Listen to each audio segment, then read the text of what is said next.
வேலைக்கு போகிறோம் இல்லை லீவ் நாளில் வெளியில் போகிறோம், என்ன வேணா இருக்கட்டும், பைக்கில் போகிறோம் காரில் போகிறோம் ரெண்டுமே இருக்கட்டும், நீங்கள் ரோட்டில் போகும்போது ரோடை எக்ஸ்டெண்ட் பண்ணுறோம் அப்படிங்கிறதுக்காக ரோடுக்கு ரெண்டு பக்கமும் இருக்க மரத்தை பூரா வெட்டி எடுத்துகிட்டு தார் ரோட்டை அகலப்படுத்தியிருப்பாங்க.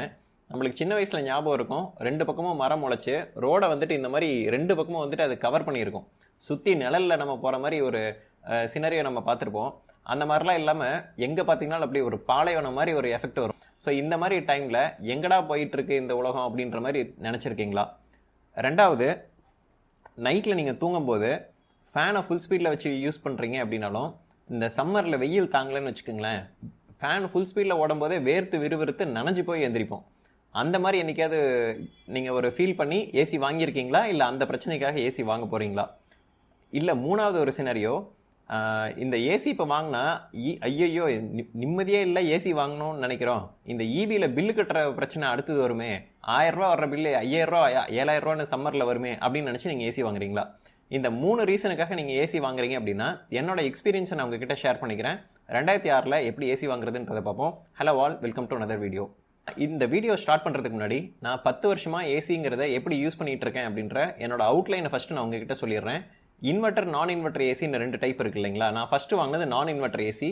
அது வந்துட்டு எல்ஜியோட பிராண்ட் வாங்கியிருந்தேன். ஆனால் எல்ஜியோட பிராண்டில் நான் பல டைம் முன்னாடி வீடியோலையும் சொல்லியிருக்கேன், எல்ஜியில் வந்துட்டு எனக்கு எங்கள் ஊரில் வந்துட்டு சர்வீஸ் சென்டர் சரியில்லை அப்படின்றனால ஏசியை வாங்கின உடனேவே என்ன பண்ணேன்னா, சர்வீஸ் சென்டர்லேருந்து வந்து அந்த ஏசியை தொடவே கூடாது, சர்வீஸ்க்கும் வரக்கூடாது, இன்ஸ்டலேஷனுக்கும் வரக்கூடாது, வாரண்ட்டி கேரண்டி எதுவுமே கேட்க மாட்டேன்னு சொல்லிட்டு ஆன்லைனில் நான் இன்வெர்டர் ஏசி வாங்கி எனக்கு தெரிஞ்ச ஏசி டெக்னீஷியன் அண்ணா ஒருத்தரை கூப்பிட்டு இன்ஸ்டலேஷன் பண்ணுங்கன்னு சொல்லி இன்ஸ்டலேஷன் பண்ணிட்டேன். இன்றைக்கி வரைக்கும் அந்த ஏசிக்கு வந்துட்டு ஒரு டைம் வந்துட்டு க்ளீனிங் சர்வீஸ் பண்ணியிருக்கோம், ஒரு டைம் வந்துட்டு கெப்பாசிட்டர் சேஞ்ச் பண்ணியிருக்கோம். இந்த 2 சர்வீஸ் தான் அந்த ஏசிக்கு இது வரைக்கும் பண்ணியிருக்கோம். வேறு எந்த மெயின்டெனன்ஸும் அது இது வரைக்கும் வச்சதில்லை. ரொம்ப ஆப்டிமலாக யூஸ் பண்ணுவேன் அப்படின்றனால எனக்கு அந்த ஏசி வந்துட்டு இவ்வளோ 10 வருஷமாக வந்துட்டு லைஃப் வந்துட்டுருக்கு. ஸோ இது வந்துட்டு என்னோட ஃபஸ்ட்டு ஏசியோட எக்ஸ்பீரியன்ஸ். இதுக்கப்புறமா வர்றது பார்த்திங்கன்னா இன்வெர்டர் ஏசி அப்படின்னு வர ஆரம்பிச்சதுக்கப்புறம் நம்மளோட இந்த ஒர்க் ஸ்பேஸ் இருக்கு இல்லைங்களா, இந்த ஒர்க் ஸ்பேஸ்க்கு நான் ஏசி வாங்கணும். ஏன்னா வீட்டிலனா தூங்கும்போது ஏசி போட்டுக்கிறோம், ஓகே, பட் என்னோடய ஒர்க் ஸ்பேஸ்க்கு ஏசி வாங்கணும் அப்படின்றப்ப இப்போ நான் எப்படி ஏசி வாங்குறது? இங்கே வாங்கினா ஒர்க் ஸ்பேஸ் அப்படின்ற இடம் வந்துட்டு கமர்ஷியல் கரண்ட்டு, அதுக்கான டேரிஃப் எல்லாம் அதிகம், ஸோ பில்லு வருமே அப்படின்றப்ப நான் என்னென்ன ஃபேக்டர்லாம் பார்த்தேன். இப்போ எனக்கு மேலே இங்கே ஒரு ஏசி இருக்குது, நான் உங்களுக்கு காட்டுறேன். அந்த ஏசியை போட்டு 2 வருஷம் ஆகுது. இந்த ஏசியில் இது வரைக்கும் மெயின்டெனன்ஸில் என்னென்ன நடந்திருக்கு, இன்ஸ்டலேஷனில் என்ன நடந்திருக்கு, ஸோ எதை பொறுத்தெல்லாம் நான் ஒரு பிராண்டை சூஸ் பண்ணுன்ற என்னோட எக்ஸ்பீரியன்ஸை இப்போ ஷேர் பண்ண போகிறேன். ஸோ ஃபஸ்ட்டு வந்துட்டு நான் சூஸ் பண்ணது வந்துட்டு பார்த்திங்கன்னா பிராண்டு. இந்த பிராண்டுனா இப்போ நீங்கள் எல்லா பிராண்டையும் சொல்லுவீங்க, higher, Voltas, Mitsubishi, general, Panasonic, இது மாதிரி நீங்கள் ஏகப்பட்ட எல்ஜி, சாம்சங் சொல்லிக்கிட்டே போகலாம். நான் இதை 3 விதமாக கிளாஸிஃபை பண்ணுறேன். ஜாப்பனீஸ் பிராண்டா, இந்தியன் பிராண்டா, கொரியன் பிராண்டா, இந்த 3 தான் maximum number of AC companies வந்துட்டு இந்த 3 கண்ட்ரியோட கம்பெனிஸாக தான் இருக்குது. ஸோ இப்போ நான் சூஸ் பண்ணது வந்துட்டு பார்த்திங்கன்னா கொரியன் அப்படின்னு பார்க்கும்போது சாம்சங், எல்ஜி இந்த மாதிரியான ஏசிஸ்லாம் இருக்குது. எல்ஜியோட சர்வீஸ் சென்டர் நாமக்கல் மாதிரி மட்டமாக வேறு எங்கேயுமே கிடையாது அப்படின்றத நான் என்னோடய எக்ஸ்பீரியன்ஸில் புரிஞ்சுக்கிட்ட விஷயம். ஸோ அதனால் நாமக்கல்லில் இருக்கவங்க எல்ஜி எவ்வளோ தங்கமான ஏசி கொடுத்தாலும் வாங்காதீங்க அப்படின்றவேன். சாம்சங்கோட எக்ஸ்பீரியன்ஸும் எனக்கு கேட்டிங்கன்னா, நான் பர்சனலாக சாம்சங் இன்வெர்டர் 5 ஸ்டார் ஏசி வாங்கினேன், டாப் மாடலு. அதுலேயுமே என்னோட எக்ஸ்பீரியன்ஸ் வந்துட்டு கேட்டிங்க அப்படின்னா நாட் சாட்டிஸ்ஃபைட் அப்படின்றத சொல்லுவேன். இதை நான் வந்துட்டு டெஸ்ட் பண்ணுறதுக்குனே வந்துட்டு ஒரு சாம்சங் ஏசி வாங்கி என்னோட எக்ஸ்பீரியன்ஸ் வந்துட்டு சாட்டிஸ்ஃபை ஆகலை. அந்த ஏசி இன்னும் வச்சுருக்கேன், அது ஓடிக்கிட்டு தான் இருக்குது, அதில் எந்த பிரச்சனையும் இல்லை. ஆனால் எனக்கு அந்த ஏசியில் சாட்டிஸ்ஃபேக்ஷன் இல்லை. ரெண்டாவது வந்துட்டு பார்த்திங்கன்னா எல்ஜிலையும் சாட்டிஸ்ஃபேக்ஷன் இல்லை. எனக்கு எல்ஜி சர்வீஸில் சாட்டிஸ்ஃபேக்ஷனே கிடையாது. முன்னே சொன்னேன், இன்ஸ்டலேஷன், சர்வீஸ் எதுக்குமே கம்பெனி வந்து அதை டச் பண்ணக்கூடாது அப்படின்ற அந்த ரீசனுக்கு வாங்கினேன். ரெண்டாவது நான் வாங்கின சாம்சங் இன்வெர்டர் ஏசி பார்த்திங்கன்னா, அது இன்வெர்டர் ஏசிங்கிறனால அந்த பிசிபி 5 இயர் வாரண்ட்டி நான் கிளைம் பண்ணும்போது எனக்கு பிரச்சனை வரக்கூடாதுங்கிறதுக்காக தான் கம்பெனி இன்ஸ்டலேஷன் போனோம். கம்பெனி இன்ஸ்டலேஷன் என்னமோ ஓகேவாக தான் இருந்துச்சு, ஆனால் நான் செட் பண்ண குவாலிட்டி பேராமீட்டர் அப்படின்றத அந்த ஏசி மேட்ச் பண்ணலன்றனால எனக்கு அந்த ஏசி பிடிக்கல. இப்போது ரெண்டாவது இந்தியன் பிராண்ட்ஸ்னால் மைக்ரோமேக்ஸ், வோல்டாஸ், ஒனிடா, இந்த மாதிரி நீங்கள் பிராண்ட் சொல்லலாம். இப்போ நீங்கள் இதில் எனக்கு ஒரு க்ரைட்டீரியா இருக்குது, என்னென்னா எந்த ஏசியை ஸ்பேர் பார்ட்டை வாங்கிட்டு வந்து நம்ம வந்துட்டு சர்வீஸ் பண்ணோம் அப்படின்னா அந்த ஏசி திரும்ப ஆன் ஆகி ஓடும். ஏதோ புதுசாக இருக்க மாதிரி இருக்கா? ஏசியில் டிஆர்எம், டிஜிட்டல் ரைட்ஸ் மேனேஜ்மெண்ட் அப்படின்னு நம்ம இப்போ நீங்கள் ஆன்லைன் லோன்லேயே ஒரு ஓடிடி இதை டவுன்லோட் பண்ணுங்கள். நீங்கள் ஒன்றும் இல்லை, நீங்கள் கூகுள் பேயில் ஒரு பணம் அனுப்புகிறீங்க, அந்த பணம் அனுப்பின பேஜை வந்துட்டு அப்படியே நீங்கள் ஃபோனோட ஸ்க்ரீன்ஷாட்டில் எடுத்து பாருங்கள், அது பிளாக்காக வரும். இதுதான் டிஆர்எம், டிஜிட்டல் ரைட்ஸ் மேனேஜ்மெண்ட் அப்படிம்பாங்க. ஒரு ஆப்புக்குள்ளே வந்துட்டு நீங்கள் ஸ்க்ரீன்ஷாட்டோ வீடியோவோ எடுக்க முடியாது அப்படின்னு வந்துட்டு ப்ரிவென்ட் பண்ணுறது. இதே மாதிரி ஏசியில் வந்துட்டு டிஆர்எம் அப்படின்றதுக்கு ஈக்குவலண்ட்டாக எங்களோட ஏசியை நாங்கள் தான் சர்வீஸ் பண்ணோம், வேறு யாரும் சர்வீஸ் பண்ணக்கூடாது அப்படின்ற மாதிரி பண்ணுற ஒரு பிராண்ட் இருக்குது, இந்தியாவோட பெரிய பிராண்டு. அதனால் இந்தியன் பிராண்டில் அந்த ஸ்பெசிஃபிக் பிராண்டை வந்துட்டு நான் சூஸ் பண்ணலை இது வரைக்கும். முன்னாடி வீடியோலையும் 2024 ஒரு ஏசி பையிங் கைட் பண்ணியிருப்போம். அப்பயுமே அந்த பிராண்டை நான் ரெக்கமெண்ட் பண்ணலை, இந்த வருஷமும் பண்ணலை. ரெண்டாவது வந்துட்டு பார்த்திங்கன்னா ப்ளூ ஸ்டார் இருக்குது. ப்ளூ ஸ்டாரோட ப்ராடக்ட்ஸ் ஓகேவாக இருந்தாலும் சர்வீஸில் வந்துட்டு கொஞ்சம் ஹிட் ஆர் மிஸ் அப்படின்ற அந்த ஒரு விஷயங்கள் வந்துட்டு நான் கேள்விப்பட்டேன். நான் வாங்கினா ப்ளூ ஸ்டார் தான் வாங்குவேன் அப்படிங்கிறவங்களையும் பார்த்தேன், ப்ளூ ஸ்டார் வாங்கி எனக்கு சர்வீஸ் சரியில்லை அப்படின்றவங்களையும் பார்த்தேன். இந்த சர்வீஸுங்கிறது ஏரியாவுக்கு ஏரியா மாறுபடும். உங்கள் ஏரியாவில் எந்த ஏசியில் சர்வீஸ் நல்லா இருக்கோ அந்த ஏசியை வந்துட்டு வாங்குங்க. சர்வீஸ் சென்டர் எப்படி கண்டுபிடிக்கிறது அப்படிங்கிறதுலாம் அடுத்த இது நான் உங்களுக்கு சொல்கிறேன். அப்புறம் ப்ளூ ஸ்டாரில் வந்துட்டு இந்த ஸ்மார்ட் ஃபீச்சர்ஸ் அப்படின்னு பார்த்தீங்கன்னா இன்வெர்டர் ஏசின்னு போனால் ஸ்மார்ட் ஃபீச்சர்ஸ் இதெல்லாம் வாங்குறதுக்கு வந்து யூஸ் இருக்குமா இல்லையான்றது அதையும் நான் உங்களுக்கு இப்போ எக்ஸ்பிளைன் பண்ணுறேன். ஸோ இந்தியன் பிராண்ட்ஸ் அப்படின்னு பார்க்கும்போது எனக்கு வந்துட்டு செகண்ட் ப்ரிஃபரன்ஸ். எனக்கு கொரியன் பிராண்ட்ஸ் அப்படின்றதுல எனக்கு நம்பிக்கை போயிடுச்சு, அதனால் அதெல்லாம் தூக்கி ஓரமாக வச்சுட்டேன். இந்தியன் பிராண்ட்ஸ் அப்படின்றத நான் செகண்ட் ப்ரிஃபரன்ஸில் வச்சுட்டேன். ஃபஸ்ட்டு ப்ரிஃபரன்ஸ் எது கொடுக்குறேன் அப்படின்னு பார்த்தீங்கன்னா ஜாப்பனீஸ் பிராண்ட். ஸோ இப்போ ஜாப்பனீஸ் பிராண்டில் என்னென்ன இருக்குதுன்னு பார்த்தீங்கன்னா மிட்சுபிஷி இருக்குது, ஃபியூஜிட்ஸுவோட ஜெனரல் ஏசி இருக்குது, தென் டைக்கின் இருக்குது, பேனசோனிக் இருக்குது, இந்த மாதிரி நிறைய ஜாப்பனீஸ் பிராண்ட்ஸ் இருக்குது. இப்போ நான் இன்னொரு விஷயம் என்ன யோசிச்சேன்னு பார்த்தீங்கன்னா, ஃபஸ்ட்டு ஏசி நான் இன்வெர்ட்டர் வாங்கும்போது சர்வீஸ்க்கும் இன்ஸ்டலேஷனுக்கும் கம்பெனியை டிபெண்டே பண்ணக்கூடாது அப்படின்னு நான் நினச்சேன் இல்லைங்களா. ஆனால் அங்கே ஒரு மிஸ்டேக் பண்ணியிருக்கேன். என்னென்னா எலக்ட்ரிசிட்டிக்கு நான் இபியை டிபெண்ட் பண்ணி இருக்கணும் அப்படின்ற அந்த ஒரு பேராமீட்டர் இருந்தது. ஆனால் இப்போ ஏசி வாங்கும்போது சர்வீஸ்க்கு கம்பெனியை டிபெண்ட் பண்ணக்கூடாது, ப்ளஸ் அந்த இபி கரண்ட்டுக்கு வந்துட்டு நான் இபி டிபார்ட்மெண்ட்டை டிபெண்ட் பண்ணி இருக்கக்கூடாது. இந்த பேராமீட்டரை எக்ஸ்ட்ராவாக ஆட் பண்ணிட்டேன். இதில் மெயினாக என்ன ரீசன் பார்த்தீங்கன்னா, நான் வாங்க போகிறது இன்வெர்டர் ஏசி அப்படின்றத முடிவு பண்ணிட்டேன். இன்வெர்டர் ஏசின்னு முடிவு பண்ணதுக்கப்புறம் இன்வெர்டர் ஏசியை சோலாரில் ரன் பண்ணுறது ரொம்ப ஈஸி. நான் வந்துட்டு 8 வருஷமாக கரண்ட் பில் அப்படிங்கிறதே கட்டினது கிடையாது. ஸோ அதனால் என்னோடய கரண்ட் பில்லே கட்டாத அந்த ஜேர்னியை கண்டினியூ பண்ணுறதுக்காக நான் கம்ப்ளீட்டாக இபியில் யூஸே பண்ணாத ஏசியாக வந்துட்டு வாங்கி மாட்டணும். இது கமர்ஷியல் ஸ்பேஸ், இங்கே இபி கனெக்ஷனே கிடையாது, இபிக்கு நான் ₹1 பணம் கட்டினதும் கிடையாது, கட்ட போகிறதும் கிடையாது, பவர் கட் கிடையாது, ஷட் டவுன் கிடையாது, ஃப்ளக்சுவேஷன் கிடையாது, இபி டிரான்ஸ்ஃபார்மரில் ஏதாவது பிரச்சனையாச்சுன்னா இங்கே எல்லாம் ஆஃப் ஆகுங்கிற பிரச்சனை கிடையாது. இங்கே வர்ற எல்லா பிரச்சனைகளும் இங்கே பிரச்சனைகள் வரும், இன்வெர்ட்டரில் வரும், பேட்டரியில் வரும், பேனலில் வரும், இந்த மாதிரி எது வேணால் வரலாம். ஆனால் அதுக்கெல்லாம் நான் என்னோடய கண்ட்ரோலில் இருக்க சிஸ்டமில் தான் பிரச்சனை வருது அப்படின்றதுக்கு நிறைய மிட்டிகேஷன்ஸும் பண்ண முடியும். ஸோ இதெல்லாம் என்னோடய கண்ட்ரோலில் இருக்கணும் அப்படின்றனால ஒரு பொருளை வாங்குறத 2 மாதிரி வாங்கலாங்க. சொல்கிறேன், எக்ஸ்பிளைன் பண்ணுறேன். ஸோ இப்போ நான் வந்துட்டு பிராண்ட் வந்துட்டு ஜாப்பனீஸ்னு சூஸ் பண்ணிட்டேன். ஜாப்பனீஸ் பிராண்ட்ஸோட பில் குவாலிட்டி அப்படின்னு பார்த்தீங்கன்னா எல்லாமே நல்லா தான் இருக்குது. ஜாப்பனீஸ் அவங்க அந்த ஸ்டாண்டர்டு வச்சுருக்காங்க. காஸ்ட் வைஸ் கொஞ்சம் ப்ராடக்ட் இது பார்த்திங்கன்னா அதிகமாக இருக்குது.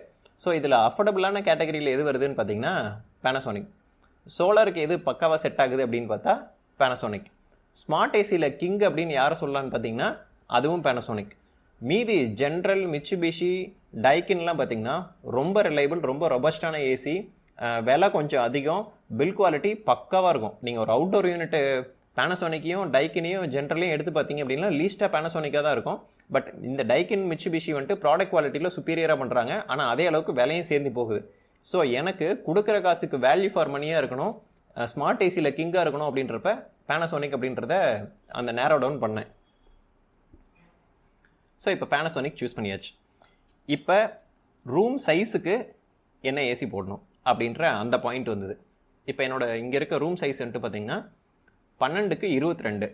ஸோ 10க்கு 10னா 1 டன் ஏசி, 15க்கு 10, 16க்கு 10 அப்படின்னா 1.5 டன் ஏசி அப்படிலாம் சொல்லுவாங்க இல்லைங்களா.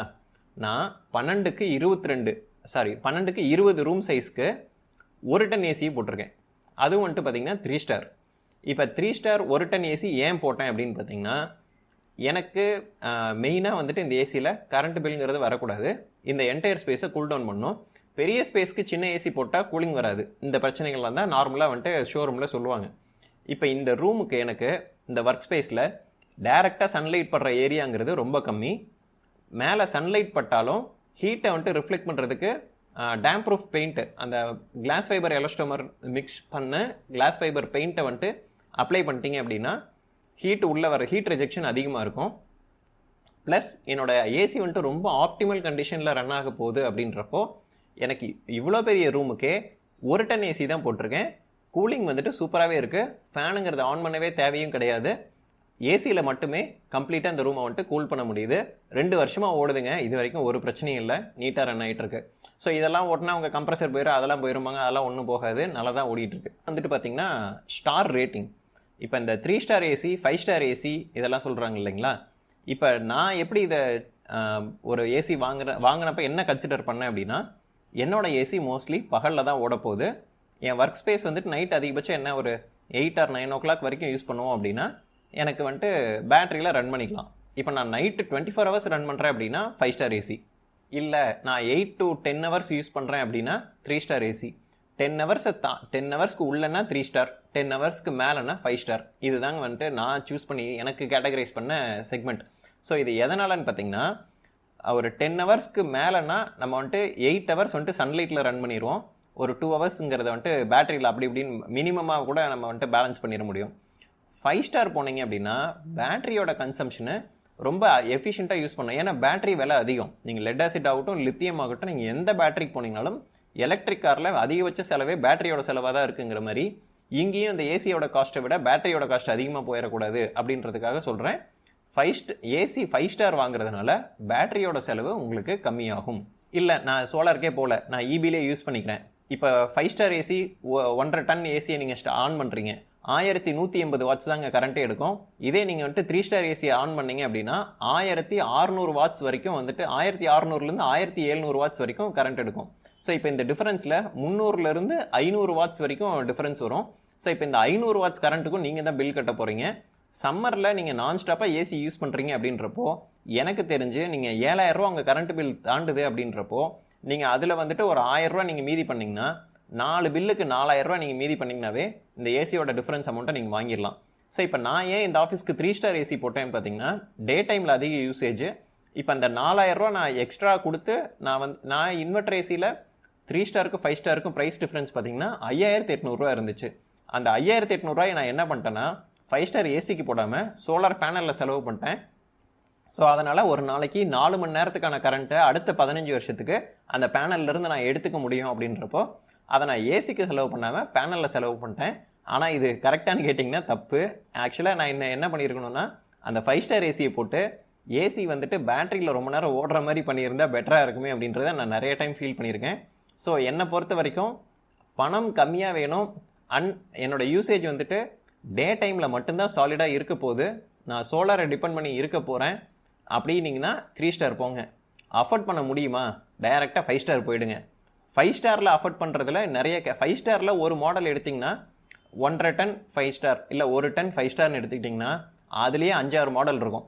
5-6 மாடல் உங்களுக்கு கடையில் கிடைக்கலனா நீங்கள் தப்பான கடையில் தப்பான டீலர்கிட்ட பேசிகிட்டு இருக்கீங்கன்னு அர்த்தம். எந்த டிஸ்ட்ரிபியூட்டர்கிட்ட அதிகமான 5 ஸ்டாரில் அதிகமான மாடல்ஸ், அவுட்டோருக்கு 5 years ரஸ்ட் ப்ரூஃப் வாரண்ட்டி, அப்புறம் பிசிபியில் வாரண்ட்டி 5 வருஷம், கம்ப்ரஸருக்கு வாரண்ட்டி 10 வருஷம், அப்புறம் ஏதாவது ஸ்பெஷல் ஆஃபர்லாம் ரன் ஆகிட்டு இருக்கும் சம்மர் டைமில் பார்த்தீங்கன்னா அந்த மாதிரி ஆஃபர் ஏதாச்சும், அப்புறம் வைஃபை இருக்கிறது வைஃபை இல்லாதது, இன்வெர்ட்ரு நான் இன்வெர்ட்ரு, இந்த மாதிரி நிறைய கேட்டகரி வந்துட்டு வச்சுருப்பாங்க. ஸோ இத்தனை கேட்டகரியிலையும் ஒரு மாடல் ஏசி இருக்கும். ஸோ அப்போ ஒரு 5 ஸ்டார் ஏசின்னு எடுத்திங்கன்னா மினிமம் அவங்க வந்துட்டு 3 மாடலாவது வச்சுருக்கிறதுக்கான சான்சஸ் அதிகம். அப்படி இல்லைன்னா எந்த ஏசி வந்துட்டு பெஸ்ட்டு ரேட்டில் கிடைக்குதோ அதை பல்காக வாங்கி வச்சுக்கிட்டு வந்தவங்கக்கிட்ட சார் இதுதான் சார் பெஸ்ட் ஏசி அப்படின்னு வந்துட்டு விற்கிறாங்கன்னு அர்த்தம். அவங்கக்கிட்ட போனீங்க அப்படின்னா நீங்கள் இன்னும் 4 பேர்கிட்ட கம்பேர் பண்ணி வாங்குறது பெட்டர்னு சொல்லுவேன். ஸோ ஃபைனல் கன்க்ளூஷன் என்னென்னா 5 ஸ்டார் ஏசி அப்படின்றது மோஸ்ட் எஃபிஷியன்ட் ஏசி. கரண்ட் ரொம்ப கம்மியாக தான் யூஸ் பண்ணும். நம்மளுக்கு லாங் டேர்மில் அந்த ஏசியை வச்சுக்க போகிறோம் அப்படின்றப்ப நம்மளுக்கு அதில் சேவிங்ஸ் அதிகமாக கிடைக்கிறதுக்கான சான்சஸ் அதிகம். ஷார்ட் டேர்மாக நான் ஒரு 1 year ஒரு இடத்துல இருக்க போகிறேன், அடுத்த வருஷம் ஷிஃப்ட் ஆகிடுவேன், அந்த ஏசி நான் சேல் பண்ணிடுவேன் அப்படிங்கிறவங்க வேணால் 3 ஸ்டார் இந்த மாதிரி வந்துட்டு வாங்கலாம். ரன்னிங் காஸ்ட் கொஞ்சம் அதிகமாக தான் இருக்கும், 5 ஸ்டார் அளவுக்கு எஃபிஷியண்ட்டாக இருக்காது. ஸோ 3 ஸ்டார் டே யூஸ் பணம் கம்மியாக வேணும் வாங்குறவங்க அப்படின்றவங்க உங்களுக்கு ரன்னிங் காஸ்ட்டில் அதிகமாகும். 5 ஸ்டார் வந்துட்டு என்கிட்ட பணம் இருக்குது செலவு பண்ண முடியும், நான் செலவு பண்ணி மிச்சம் பண்ணிக்கிறேன், நான் செலவே பண்ணாமல் மிச்சம் பண்ணுற கேட்டகரி இல்லை அப்படிங்கிறவங்களுக்கு நல்ல ஏசி வேணும்னிங்கன்னா 5 ஸ்டார்.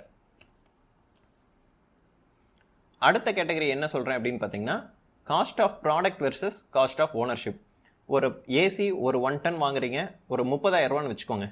இதே ஒரு 1.5 டன் வாங்குறீங்க, அது வந்துட்டு ஒரு 40,000 ரூபா அப்படின்னு வச்சுக்கோங்க. இப்போது இந்த 1 டன் ஏசி நீங்கள் 30,000 ரூபாய்க்கும் 1.5 டன் ஏசியை 40,000 ரூபாய்க்கு வாங்குறது அப்படின்றது தான் எல்லாரும் பேசுகிற டாபிக். இப்போ என்கிட்ட கேட்டிங்கன்னா இந்த 1 டன் ஏசி நான் எவ்வளோக்கு வாங்கினேன் அப்படின்னா 1,10,000 ரூபாய்க்கு எப்படிம்பேன். ஸோ இப்போ இந்த 1,10,000 ரூபாய்க்கு என்ன பண்ணியிருக்கேன்னு பார்த்தீங்கன்னா சோலார் பேனலில் inverter, battery, AC stand, wire, அதுக்கான டிசிடிபி, ஏசிடிபி, இத்தனை பாக்ஸு எல்லாம் என்னென்ன வேணுமோ இந்த மாதிரி எல்லா கம்பெனிஸ் வாங்கினேன். எனக்கு ஏசி கனெக்ஷனே கிடையாது அப்படின்றப்போ, இபி கனெக்ஷனே இல்லைன்றப்போ ஏசிடிபி எனக்கு மிச்சம். அப்புறம் எர்த்திங் ராட், இது எல்லாம் வாங்கி 1,10,000 ரூபாய்க்கு ஒரு ஏசியை மாட்டியாச்சு. இப்போ இந்த 1,10,000 ரூபாங்கிறது ஏசியோட லைஃப் டைமுக்கும் கரண்ட்டையும் சேர்த்து வாங்கியிருக்கேன். நான் ஸ்டாப்பாக ஏசி ரன் பண்ணாலும் எனக்கு பில் வராது, கரண்ட்டு கட்டு கிடையாது. இன்றைக்கி பவர் ஷட் டவுனு, இன்றைக்கி மதியானம் 2 மணி to 3 மணி கரண்ட் இல்லைனா ஏசி ஓடாது. அப்படிங்கிற பிரச்சனைலாம் இங்கே கிடையாது.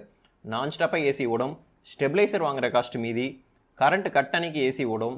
ஸோ இத்தனை ஆப்ஷனையும் சேர்த்து அந்த ப்ராடக்டோட லைஃப் டைமுக்கும் கரண்ட் பில்லோட சேர்த்தியே ஏசியை வாங்கிட்டேன். அப்படின்றப்போ 1,10,000 ரூபா வந்துச்சு. இப்போ நான் வாங்கும்போது ஏசிக்கு 28% டேக்ஸு, சோலாருக்கு 12% டேக்ஸ் அதெல்லாம் இருந்துச்சு. இப்போ டேக்ஸுமே வந்துட்டு எல்லாம் குறைஞ்சிருக்கனால உங்களுக்கு வந்துட்டு ஏசி வாங்கும்போது அந்த காஸ்ட்டோட பெனிஃபிட் வந்துட்டு உங்களுக்கு கிடைக்கும். இப்போ இந்த ஏசியோட டோட்டல் ஓனர்ஷிப்பில் எனக்கு இந்த ஏசி எவ்வளோ வருது அப்படின்னு பார்த்தீங்கன்னா 1,10,000 ரூபா அப்படிங்கிற ரேட்டை தாண்டவே தாண்டாது. வருஷக்கணக்காக ஏசி ஆஃப் பண்ணாமல் நான் யூஸ் பண்ணுறேன், டே டைம் போகிறோம் அப்படின்றப்போ எனக்கு இவ்வளோ தான் காஸ்ட். நான் பில்லு எதை பற்றியுமே நான் கவலையப்பட போகிறதில்ல. இதில் என்னென்னு பார்த்தீங்கன்னா என்கிட்ட எக்ஸஸ் கரண்ட் வருது. அந்த கரண்ட்டை நான் திருப்பி என்ன யூட்டிலைஸ் பண்ணி திருப்பி அதை ரெவென்யூ அதிகம் பண்ணுறேங்கிறதுல வேறு டாபிக். இப்போ நான் அந்த டாபிக் இங்கே பேசல. ஆனால் ஏசியோட காஸ்ட் இவ்வளோ தான். இதே நீங்கள் இன்னும் கொஞ்சம் அமௌண்ட்டை ஸ்பெண்ட் பண்ணி 1,30,000 ரூபாய்க்கு 5 ஸ்டார் ஏசியும் இன்னும் கொஞ்சம் பேட்டரி சைஸையும் பெருசு பண்ணோம் அப்படின்னா இதே கரண்ட்டுக்கு ஏசியை 24 ஹவர்ஸ் கூட நம்ம வந்துட்டு மேக்ஸிமைஸ் பண்ணி ஆப்டிமல் கண்டிஷனில் இருந்துச்சுன்னா கரண்ட் பில்லே இல்லாமல் ரன் பண்ணிக்க முடியும், இபி கனெக்ஷனே இல்லாமல் கூட ரன் பண்ணிக்க முடியும். அடுத்தது இன்வெர்ட்டர் வெர்சஸ் நான் இன்வெர்ட்டர் ஏசி. இப்போ இந்த இன்வெர்ட்டர் ஏசி தாங்க எல்லாமே வருது, நான் இன்வெர்ட்டர்லாம் கம்பெனியில் நிறுத்திட்டாங்க அப்படின்னு சொல்லி கடையில் வந்துட்டு ப்ளைனாக ஒரு உருட்டு விட்டுவாங்க. இதை வந்துட்டு வடிகட்டின பொய். ஏன் சொல்கிறேன்னா நிறைய பிராண்ட்ஸ் இன்னமும் நான் இன்வெர்ட்டர் ஏசி பண்ணிக்கிட்டு தான் இருக்காங்க.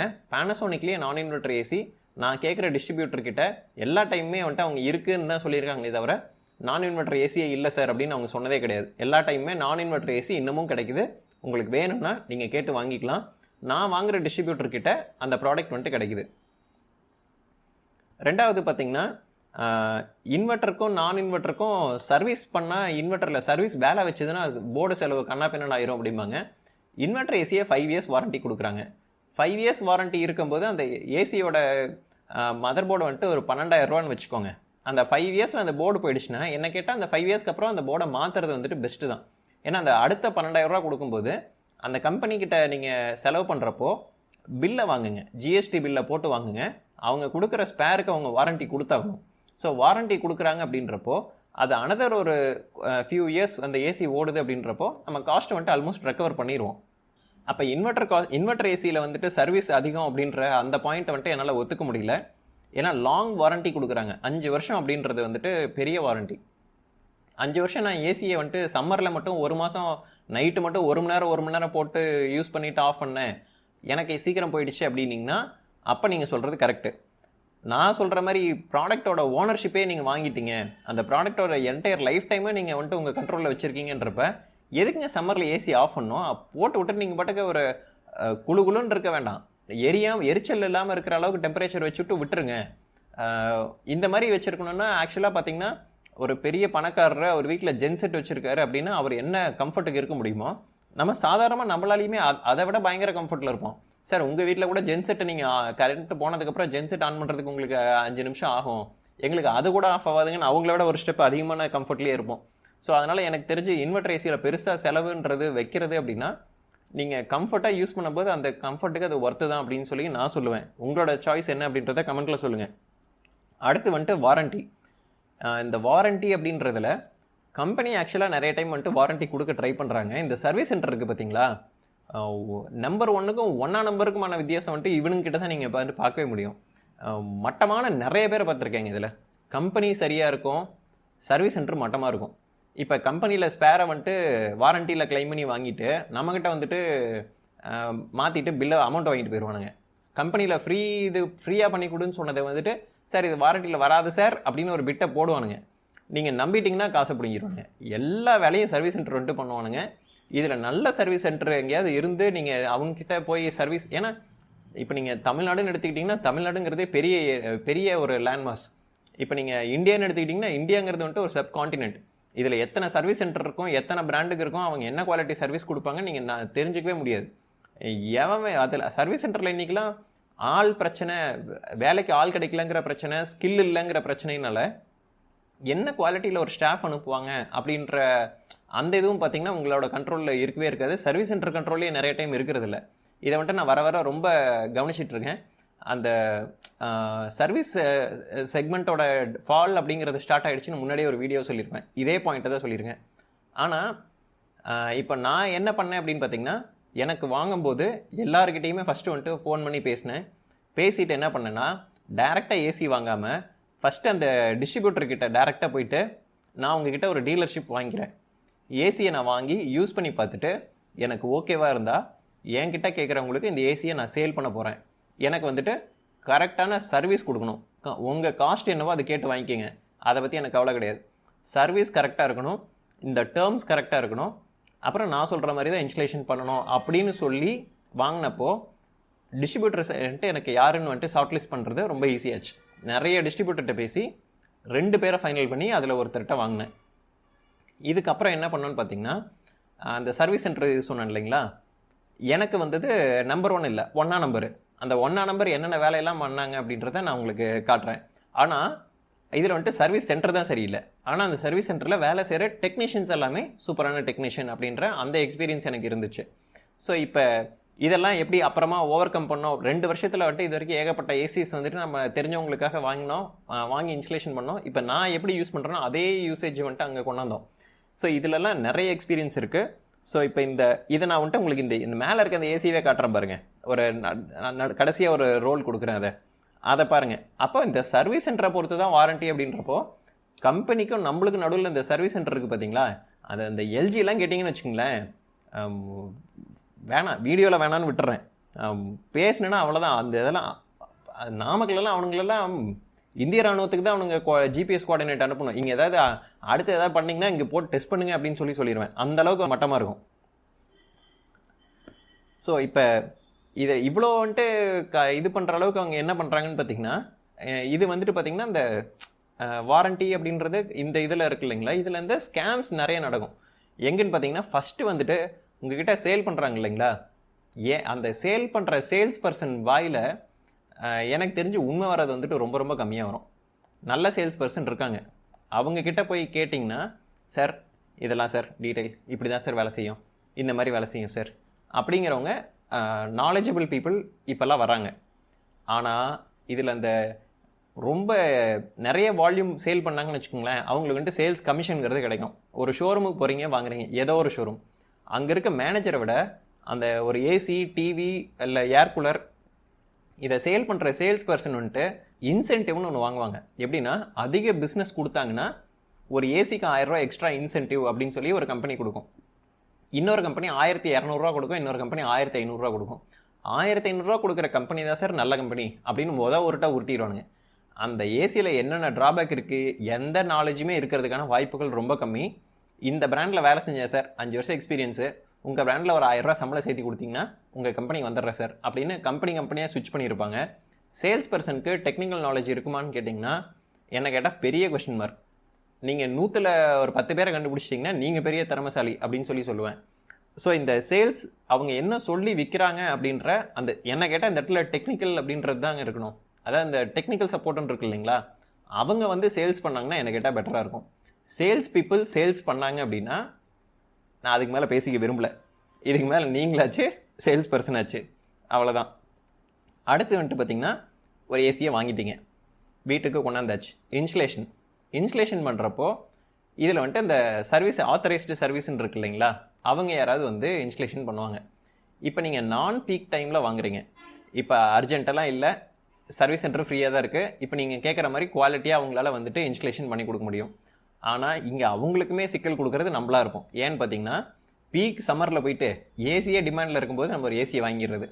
எனக்கு இப்படி இன்ஸ்டலேஷன் பண்ணு, அப்படி இன்ஸ்டலேஷன் பண்ணிங்கன்னா அவங்களும் டென்ஷன் ஆயிடுவாங்க. ஏன்னா ஒரு நாளைக்கு 5 ஏசி இன்ஸ்டால் பண்ணோம், 7 ஏசி இன்ஸ்டால் பண்ணோம் அப்படிங்கிற அர்ஜென்ட்டில் அவங்க ஓடிட்டு இருக்கும்போது நீங்கள் இன்ஸ்டலேஷனில் இருக்க குவாலிட்டி எந்த அளவுக்கு இருக்கும் அப்படின்றத நீங்கள் என்ஷூர் பண்ணுறதுன்றது உங்களுக்கும் சிரமம், அவங்களுக்கும் ரொம்பவே கஷ்டம். அதே மாதிரி இப்போ ரீசெண்டாக என்ன சொல்லிட்டாங்க அப்படின்னா, ஒரு சில ஃபேமஸான லீடிங் பிராண்ட்ஸு கிரிட்டிக்கலான இடம், இப்போ எலக்ட்ரிசிட்டியோட வயர் வந்துட்டு ஓப்பனாக எக்ஸ்போஸ்டாக ஒரு இடத்துல போயிட்டுருக்கு, அதிலிருந்து ரொம்ப க்ளோஸான இடத்துல நீங்கள் போயிட்டு ஏசி மாட்டணும்னா அந்த மாதிரி ரிஸ்க்கெல்லாம் எடுக்காதீங்க. அதாவது இன்ஸ்டலேஷன் பண்ணுற என்ஜினியர்ஸ்க்கு வந்துட்டு கம்பெனி சொல்கிற இன்ஸ்ட்ரக்ஷன். அந்த மாதிரி உங்கள் உயிரை நீங்கள் ரிஸ்க் எடுத்து, இல்லை ஒரு இடத்துல நின்னே வேலை செய்கிறதுக்கு இடம் இல்லை, அங்கே நான் வந்துட்டு ஏதாவது ரோப் போட்டு நான் சஸ்பெண்ட் பண்ணி தான் அந்த இடத்துல வந்துட்டு நம்ம இன்ஸ்டலேஷன் ஏசி மாட்டணும், அந்த மாதிரி சேல்ஸே வேண்டாம். அந்த மாதிரி இடத்துக்கு ஏசி நாங்கள் பண்ணலன்னு சொல்லிட்டு வந்துடுங்க.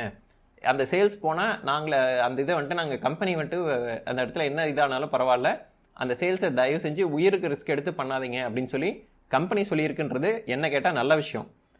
ஏன்னா அவங்க உயிருக்கும் அதே வேல்யூ தான், நம்ம உயிருக்கும் அதே வேல்யூ தான். அப்படின்றப்போ கம்பெனி இந்த மாதிரி ஒரு முடிவு எடுத்தது ஓகே. ஆனால் இன்ஸ்டலேஷன் எல்லா இடத்துலையும் பக்கமாக நடக்குமான்னு கேட்டிங்கன்னா, நான் வாங்கின என்னோட ஓன் யூஸ்க்குன்னு பேனசோனிக்கில் 2 ஏசி வாங்கியிருக்கேன் இன்வெர்ட்டர்லைங்க. அடுத்து வந்துட்டு பார்த்திங்கன்னா சாம்சங்கில் இன்வெர்ட்டர் ஏசி வாங்கினேன். என்னோட 3 ஏசியுமே சொதப்பல். எந்த அளவுக்கு சொதப்பல் அப்படின்னு காட்டுறேன், இந்த ஒரு ஏசியை காட்டுறேன். வீட்டில் வந்துட்டு பேனசோனிக் ஒன்றும் சாம்சங் ஒன்றும் வாங்கினேன், டெஸ்ட் பண்ணி பார்க்கலாம் அப்படின்ட்டு. அது என்னோடதில் என்னென்ன பிரச்சனைகள் வந்ததோ என்கிட்ட வாங்குற எல்லாருக்கும் அந்த பிரச்சனைகளை பூரா சால்வ் பண்ணேன். இதை பண்ண உடனே தான் எனக்கு வந்துட்டு குவாலிட்டி இம்ப்ரூவ் ஆச்சு. நான் அது உங்களுக்கு காட்டுறேன், இந்த ஏசியை உங்களுக்கு வீடியோவில் காட்டுறேன். அடுத்த செக்மெண்ட் வந்துட்டு பார்த்திங்கன்னா குவாலிட்டி. இந்த குவாலிட்டி அப்படின்றத ப்ராடக்ட் குவாலிட்டி அண்ட் டிசைன் குவாலிட்டின்னு ஸ்ப்ளிட் பண்ணிக்கிறேன். ஸோ இப்போ இந்த குவாலிட்டியில் என்னென்னு பார்த்தீங்கன்னா, எல்லா ஏசிலையுமே கேட்ச் பாயிண்ட் இருக்குது, இல்லைன்னுலாம் சொல்ல முடியாது. நீங்கள் ஏசியை கம்ப்ளீட்டாக கவரை பூரா பார்ட்டாக கழட்டி வச்சுட்டு நீங்கள் பார்த்தீங்கன்னா ஏதோ ஒரு இடத்துல வந்துட்டு நீங்கள் ஒரு விஷயத்தை கண்டுபிடிக்க தான் செய்வீங்க. இது ஏன் இந்த மாதிரி இருக்குது அப்படின்ற ஒரு பாயிண்ட் ஏதோ இடத்துல நீங்கள் கண்டுபிடிச்சிருவீங்க. ஸோ அந்த மாதிரி குவாலிட்டி அண்ட் டிசைன் இன்னொன்று என்னென்னா, க்ளீன் பண்ணுறப்போ நம்மளே க்ளீன் பண்ணுறோன்னு வச்சுக்கோங்க, கழட்டி க்ளீன் பண்ணுறதுக்கு ஈஸியாக இருக்கணும். மேலே இருக்க டாப் கவரை ஓப்பன் பண்ணுறோம், உள்ளே இருக்கிற ஃபில்டரை வந்துட்டு எடுக்கிறோம், க்ளீன் பண்ணுறோம், உள்ளே வந்துட்டு எவாப்ரேட்டர் காயில் இருக்கும், அந்த காயில் வந்துட்டு பார்த்திங்கன்னா ஈஸியாக க்ளீன் பண்ண முடியுது அப்படின்ற அந்த ஒரு ஃபேக்டரை கவனித்தேன். எனக்கு அதில் பேனசோனிக் வந்துட்டு கிளிக் ஆச்சு. இதே சாம்சங்கில் வந்துட்டு பார்த்திங்கன்னா மேலே வந்துட்டு ஸ்க்ரூவெல்லாம் கழட்டி அந்த பேனலை ஓப்பன் பண்ணி அதுக்கப்புறமா தான் நம்ம க்ளீன் பண்ண முடியும் அப்படின்ற மாதிரி இருந்தது. இன்னொன்று வந்துட்டு அந்த டஸ்ட் ஃபில்டரோட மெஷ் வந்துட்டு ஏசியோட டாப் சைடில் இருந்தது. பேனசோனிக்கில் முன்னாடியே நம்ம ஓப்பன் பண்ண முடியும், சாம்சங்கில் வந்துட்டு மேலே இருந்து ஓப்பன் பண்ண முடியுங்கிறப்ப ஹைட்டான லேடரில் நின்று தான் க்ளீன் பண்ண முடியும். இந்த மாதிரியான சுச்சுவேஷனில் ஃபேஸ் பண்ணேன். ஸோ அந்த மாதிரி சர்வீஸ் பண்ணுறதுக்கு ஈஸியாக இருக்கிறது, வீட்டில் நம்மளே சர்வீஸ் பண்ணிக்கிறோம் அப்படின்ற சினாரியோலாம் பார்க்கும்போது டிசைன் வைஸ் அந்த ஏசி வந்துட்டு சர்வீஸ் பண்ணுறதுக்கோ க்ளீன் பண்ணுறதுக்கோ ஈஸியான வகையில் டிசைன் பண்ணியிருக்காங்களா அப்படின்றத நம்ம பார்த்து வாங்கணும். ஸோ இதில் நடக்கிற ஸ்கேம் என்னென்னு பார்த்தீங்க அப்படின்னா, கம்பெனி வந்துட்டு எங்கேயாவது காஸ்ட் கட் பண்ணியிருக்கோம் ஏதாவது ஒரு இடத்துல, அதை நீங்கள் நார்மலாக பார்க்கும்போது கண்ணில் தெரியாத மாதிரி தான் பண்ணி வச்சுருப்பாங்க, ஆனால் நடந்திருக்கும். அப்புறம் இந்த க்ளீன் பண்ணுறீங்க இல்லைங்களா, அந்த க்ளீன் பண்ணுறப்போ ஒரு டைம் அவங்க என்ன கதை சொல்லி உங்கள்கிட்ட காசு வாங்கிட்டு போகிறாங்க அப்படின்றது பாதி கஸ்டமருக்கு நாலேஜ் இருக்காது. அப்படின்றப்போ பணம் போயிட்டே இருக்கும். ஸோ இந்த இடத்துல ஒரு ஸ்கேம் வந்துட்டு நடக்கும். இதில் வந்துட்டு இந்த மெயின்டெனன்ஸ் இருக்குது இல்லைங்களா, ஸோ இப்போ இந்த மெயின்டெனன்ஸில் வர்றவங்க கேஸ் டாப்அப் வேணுமா வேண்டாமா, லீக்கேஜ் இருக்கா இல்லையான்னு செக் பண்ணிட்டு கேஸ் டாப்அப் பண்ணணும், அதை பண்ண மாட்டாங்க. அப்புறம் மெயின்டெனன்ஸில் நிறைய எரர்ஸ் வரும். ஏன்னா ஏசிக்கும் வந்துட்டு பார்த்திங்கன்னா 1 இயர் 2 இயர் 3 இயருக்கு அப்புறம் பார்த்திங்கன்னா அந்த ஏசியோட ஏஜிங், அந்த அவங்க கொடுத்துருக்க காப்பர் மெட்டீரியல் நல்லாயிருக்கும், அதில் அடிச்சிருக்க வெல்டு இருக்குது இல்லைங்களா, அந்த வெல்டோட குவாலிட்டி என்ன இருக்கும் அப்படின்றதுலாம் தெரியாது. ஒரு கேஸ் டாப்அப் பண்ணிட்டு போவாங்க, கேஸ் லீக்கேஜ் ஸ்டார்ட் ஆகும். ஸோ இதெல்லாம் வந்துட்டு டெக்னீஷியனோட எக்ஸ்பீரியன்ஸ் பொறுத்து தான் இந்த இடத்துல வந்துட்டு நீங்கள் இந்த மெயின்டெனன்ஸ் அப்படின்றதுல நீங்கள் தப்பிக்கிறீங்களா மாட்டுறீங்களா அப்படின்றது இருக்கும். ஏசி எப்படி மெயின்டைன் பண்ணணும் அப்படின்றத கேட்டிங்கன்னா, நான் எப்படி மெயின்டைன் பண்ணுறதை பார்க்கணும் அப்படின்னிங்கன்னா நான் அப்புறமா சொல்லுங்கள், நான் வேறு வீடியோ காட்டுறேன். அடுத்து வந்துட்டு பார்த்திங்கன்னா இந்த ஸ்பேர் பார்ட்ஸ், நீங்கள் இந்த ஸ்கேமில் அந்த கடைசி இது ஸ்பேர் பார்ட்ஸ் எதுக்கு சொல்கிறேன்னா, கம்பெனியில் இந்த மாதிரி எங்ககிட்ட ஸ்பேர்ஸ் எல்லாம் இருக்குது, இதெல்லாம் நீங்கள் இன்ஸ்டலேஷனுக்கு வேணும்னா வாங்கிக்கலாம்னு சொல்லுவாங்க. ஆனால் பேனசோனிக்லேயுமே சொல்கிறேன், நிறைய ஸ்பேர்ஸ் வந்துட்டு கேட்டால் சார் இதெல்லாம் இல்லை சார் அப்படிம்பாங்க. ஆனால் கம்பெனியோட ஸ்டாண்டர்ட் இன்ஸ்டலேஷன் கிட்டில் வந்துட்டு பார்த்திங்கன்னா அவங்க வாட்ஸ்அப்பில் ஒரு ஃபோட்டோ அனுப்பாங்க, அந்த ஃபோட்டோவில் பார்த்தா அதில் மென்ஷன் ஆகிருக்கும்.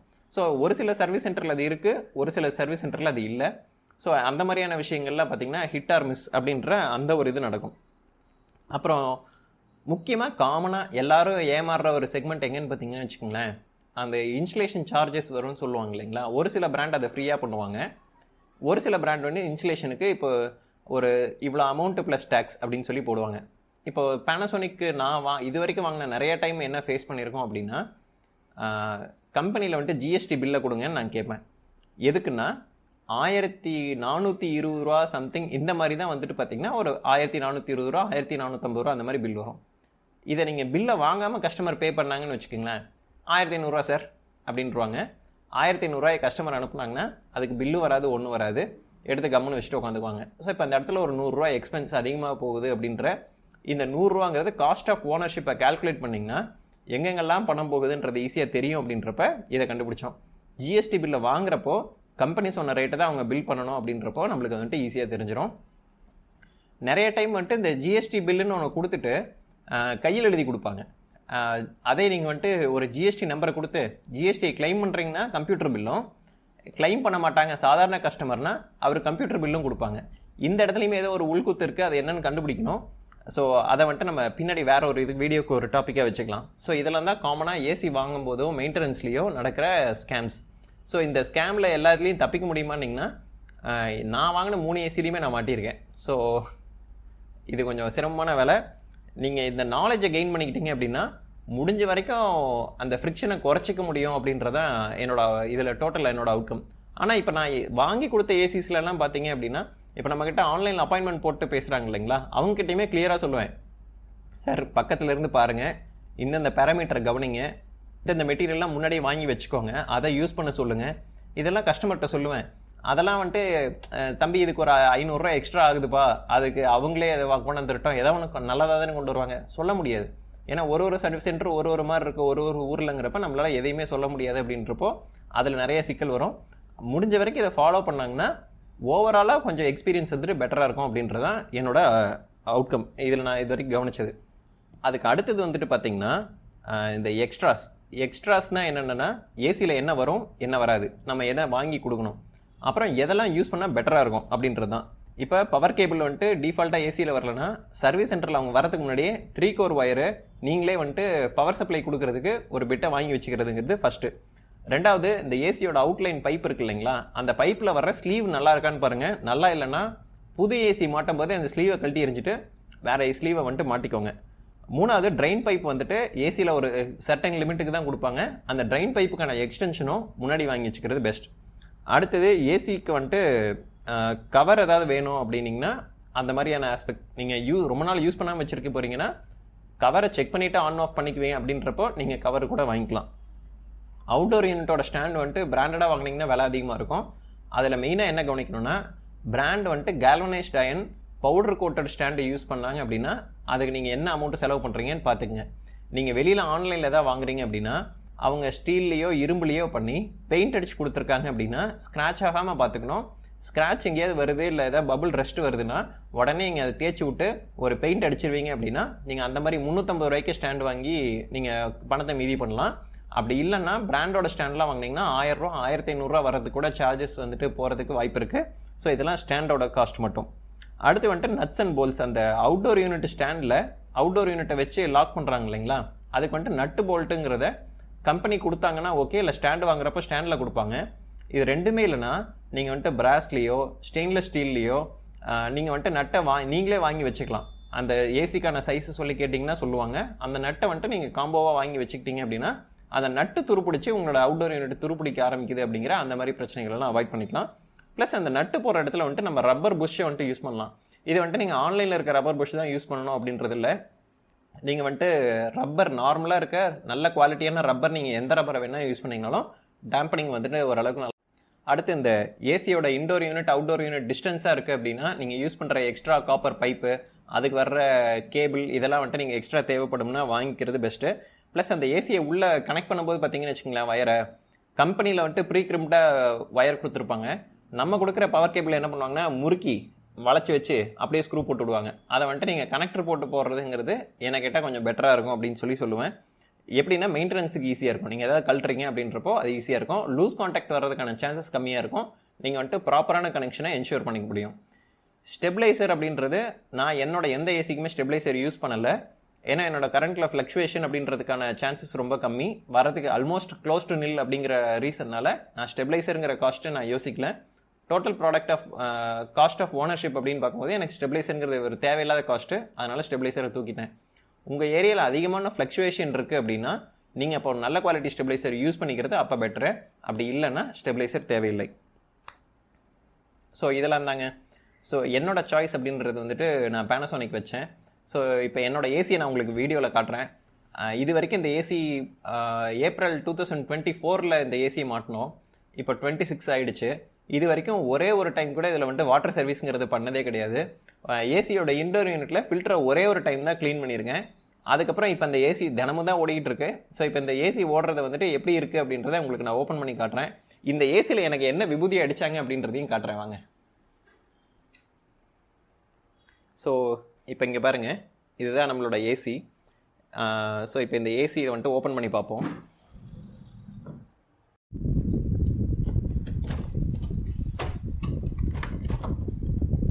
ஸோ இது தாங்க நம்ம ஏசி. இங்கே தெரியுதா உங்களுக்கு? ஃபில்டர்லாம் பாருங்கள், எந்த குப்பையுமே கிடையாது. இதை வந்துட்டு நான் போன வருஷம் தான் ஒரு தடவை க்ளீன் பண்ணி போட்டேன். ஸோ இந்த க்ளீன்லினஸ் வந்துட்டு அப்படியே தான் மெயின்டைன் ஆகும். ஸோ போன வருஷம் எதுக்காக க்ளீன் பண்ணேன் அப்படின்னு பார்த்தீங்கன்னா, ஆக்சுவலாக இங்கே ஃபஸ்ட்டு இந்த ஏசியை இந்தளவுக்கு நீட்டாக மெயின்டைன் பண்ண முடியுன்றது தெரியாமல் உள்ள குப்பை வர அளவுக்கு ஆனனால தான் நம்ம வந்துட்டு அந்த மெயின்டெனன்ஸுங்கிறதே பண்ண வேண்டியதாகிடுச்சு. அப்புறம் இந்த ஏசியில் ஒரு ட்ராபேக் இருக்குது. என்னென்னு பார்த்தீங்கன்னா, இந்த சைடு இந்த வயர் இருக்குது இல்லைங்களா, இந்த சென்சாரோட வயரு, இது வந்துட்டு பார்த்திங்கன்னா ப்ராப்பராக ஒரு பிளேஸ் கொடுத்து அவங்க ஹோல்ட் பண்ணல. அதனால் பார்த்திங்கன்னா எப்போ ஏசி ஓப்பன் பண்ணி க்ளோஸ் பண்ணாலும் இது நடுவில் வந்து வெடிக்கும். இது பின்னாடி கட் ஆகிடுச்சுன்னு வச்சுக்கோங்களேன், செமத்தியாக ஒரு மெயின்டெனன்ஸ் சார்ஜை போட்டு தீட்டிடுவாங்க. ஸோ இது வந்துட்டு இந்த டிசைனில் இருக்க ஒரு ஃப்ளா இருக்குது. ஆனால் இதுக்கப்புறம் வந்த ஏசிஸ்லாம் பார்த்திங்கன்னா அதை ஓவர் கம் பண்ணிட்டாங்க. பட் இந்த ஏசியில் அந்த ஒரு ஃப்ளா இருந்துச்சு. ரெண்டாவது, இன்டோர் யூனிட் இன்சுலேஷன் அப்படின்றதெல்லாம் ரொம்ப பக்காவாக பண்ணாங்க. ஏசியை வேக்யூம் பண்ணி தான் பண்ணணும் அப்படின்னு சொல்லிட்டேன். அதையும் பக்காவாக பண்ணிட்டாங்க. ஸோ எனக்கு இன்டோர் யூனிட்டில் வந்துட்டு பிரச்சனை இல்லை. ஆனால் விபூதி எங்கே அடித்தாங்கன்னு காட்டுறவாங்க. இங்கே பார்த்தீங்களா நம்மளோட ஏசியோட அவுட்டோர் யூனிட். ஸோ இந்த யூனிட்டை வந்துட்டு நான் ஃபஸ்ட்டு இன்ஸ்டாகிராம்லேயே இந்த ஏசி மாட்டினப்போ நான் உங்களுக்கு வீடியோவில் காட்டியிருப்பேன். இதில் நல்ல ஒரு விஷயம் உத்து பார்த்திங்கன்னா ஒன்று தெரியும். என்னென்னா, ஏசி பிராண்டு பேனசோனிக். ஓகேங்களா? அடுத்தது கீழே இருக்க ஸ்டாண்டில் இருக்க பேரை பாருங்கள், வோல்டாஸ்ன்னு இருக்கும். அது எப்படிரா பேனசோனிக் பேனசோனிக்கில் தான் ஏசி வாங்குகிறேன், பேனசோனிக்கில் தான் இன்ஸ்டலேஷனும் புக் பண்ணுறேன், பேனசோனிக்கில் தான் இன்ஸ்டலேஷன் நடக்குது. ஆனால் வர்ற ஸ்டாண்டு மட்டும் வோல்டாஸாக இருக்குது. இதை நானே கவனிக்கல ஃபஸ்ட்டு. ஸோ இது டோட்டலாக என்ன விபூதி அடித்தாங்கன்னு பார்த்தீங்கன்னா, பேனசோனிக் இன்ஸ்டலேஷன் எடுத்திருந்த கம்பெனி வோல்டாஸ் இந்த மாதிரி மற்ற பிராண்ட்ஸுக்கும் வந்துட்டு இன்ஸ்டலேஷன் இது கான்ட்ராக்ட் வந்துட்டு எடுத்திருப்பாங்க போல். ஸோ என்ன பண்ணிட்டாங்க, 1200 எனக்கு பேனசோனிக்கில் ஸ்டாண்டுக்கு சார்ஜை போட்டுட்டு வோல்டாஸில் ஸ்டாண்டு என்ன ரேட்டுன்னு தெரியாது, கொண்டாந்து வோல்டாஸ் ஸ்டாண்டை கொண்டாந்து பேனசோனிக் ஏசியில் மாட்டி விட்டு போகிறாங்க. கம்பெனி சர்வீஸு, கம்பெனி இன்ஸ்டலேஷனு எந்த லட்சணத்தில் நடந்திருக்குன்னு பார்த்தீங்களா? மற்றபடிக்கு இதில் எந்த பிரச்சனையும் இல்லை. மீதி வந்த டெக்னீஷியன் எல்லாமே ரொம்ப நாலேஜபிள் டெக்னீஷியன். வேக்யூம் பண்ணி மாட்டுங்க அப்படின்னு பக்காவாக வேக்யூம் பண்ணி பக்காவாக இன்ஸ்டலேஷன் பண்ணி கொடுத்துட்டு போனாங்க. ப்ளஸ் இந்த ஏசி மெயின்டெனன்ஸ் எனக்கு பெரிய இது ஒரு தலைவலியாக இருக்கும் அப்படின்னு பார்த்தப்போ, இந்த ஒர்க் ஸ்பேஸ் இருக்குது இல்லைங்களா, இதில் இருக்க காற்றை வந்துட்டு சுத்தமாக மெயின்டைன் பண்ணோம்னா, ஏன்னா நீங்கள் ரூமில் ஃபேன் போடுறீங்க, ஃபேனில் குப்பை வந்து ஒட்டுது, அடுத்தது வந்துட்டு ஏசி போடுறீங்க, ஏசிக்குள்ளே குப்பையாகி அடைச்சிக்குது, அப்படிங்கிற இந்த பிரச்சனை பூரா எங்கே வரும்னு பார்த்தீங்கன்னா காற்றுல இருக்க குப்பையில் தானே வருது. காற்றை சுத்தமாக வச்சுருந்தோம்னா இந்த பிரச்சனையே இல்லை. அப்படின்றப்போ இங்கே இந்த என்டையர் சேம்பரோட காற்றை வந்துட்டு சுத்தம் பண்ணுறதுக்கான வேலையை ஈஸியாக பண்ணதுக்கப்புறம் இங்கே வந்துட்டு இந்த ஏசிக்குள்ள உள்ளே போய் குப்பை அடைக்குது அப்படின்ற அந்த பிரச்சனையே டோட்டலாக இல்லாமல் போயிடுச்சு. ஸோ ஏசி எப்போ ஓப்பன் பண்ணி பார்த்தீங்கன்னாலும் புது ஏசி மாதிரி தான் இருக்கும். ஸோ அந்த நீங்கள் க்ளோஸ்டாக ஒரு ரூமில் யூஸ் பண்ணுறீங்கன்றப்போ அந்த ரூமில் ஒரு ஏர் பியூரிஃபிகேஷனுக்கு நீங்கள் ஏதாவது ஒரு சொல்யூஷன், ஏர் பியூரிஃபையரை வாங்கி வைக்கிறது சொல்யூஷன் சொல்லலை, ஏர் பியூரிஃபிகேஷனுக்கு நீங்கள் என்ன பண்ணாலும் அது சொல்யூஷனாக தான் இருக்கும். ஸோ அந்த மாதிரி ஏதாவது ஒரு சொல்யூஷன் நீங்கள் எஃபெக்டிவாக பண்ணிக்கிட்டீங்க அப்படின்னா காஸ்ட் எஃபெக்டிவாகவே ஏசி சர்வீஸுங்கிற காஸ்ட்டில் வந்துட்டு மெஜாரிட்டியாக நம்ம அவாய்ட் பண்ணிக்கலாம். ஸோ அவுட்டோர் யூனிட்டுக்கான மெயின்டெனன்ஸ் அதெல்லாம் வந்துட்டு நான் உங்களுக்கு லேட்டராக தேவைன்னா சொல்லுங்கள், நான் வேறு வீடியோவில் காட்டுறேன். எனக்கு வீட்டில் நடந்த ஏசிலாம் பார்த்திங்கன்னா கேஸில் பாதி போய் அதுக்கப்புறம் பார்த்திங்கன்னா அந்த அவுட்டோர் யூனிட்டோட டியூபெல்லாம் குவாலிட்டி, இந்த பேனசோனிக்கோட ஏசிலையுமே அவுட்டோர் டியூபோட ஸ்லீவ் வந்துட்டு பார்த்திங்கன்னா குவாலிட்டி தாங்கலை. வெயிலில் வச்சோம் அப்படின்னா ஒரு வருஷத்துலேயே இத்து போயிடுது. நீங்கள் பேனசோனிக் ஏசி எங்கே இருந்தாலும் கவனிச்சு பாருங்கள், சாம்சங் ஏசி எங்கே இருந்தாலும் கவனிச்சு பாருங்கள், அந்த மேலே இருக்க டியூப் வந்துட்டு அந்த காப்பர் பைப்புக்கு மேலே வர டியூபோட குவாலிட்டி என்ன இருக்குன்னு பாருங்கள். அதெல்லாம் நம்ம வந்துட்டு வாங்கும்போதே கம்பெனியோட கழட்டி வச்சுட்டு நம்ம வந்துட்டு தேர்ட் பார்ட்டி இல்லை நல்லதாக வாங்கி போட்டுக்கிட்டோம் அப்படின்னா இந்த மாதிரியான இதெல்லாம் பின்னாடி மெயின்டெனன்ஸ் அப்படின்னு சொல்லிட்டு ஒரு தலைவலியை வந்துட்டு முன்னாடியே குறைச்சிக்கலாம். ஏசி டோட்டலாக வாங்கும்போது ஒரு 1000 ரூபா இதெல்லாம் சேர்த்து போகும். ஸோ அந்த மாதிரி நீங்கள் குவாலிட்டியானதை பார்த்து வாங்கிக்கலாம். ஸோ நீங்கள் உங்கள் ரூமுக்கு என்ன சூஸ் பண்ண போகிறீங்க? சோலார்லேயே ஏசி ரன் பண்ண போகிறீங்க அப்படின்னா சொல்லுங்கள், அதை எப்படி பண்ணுறோம் அப்படின்றத என்டையர் ப்ராசஸை நம்ம ஒரு ஏசியை மாட்டி கூட பார்த்துருவோம்.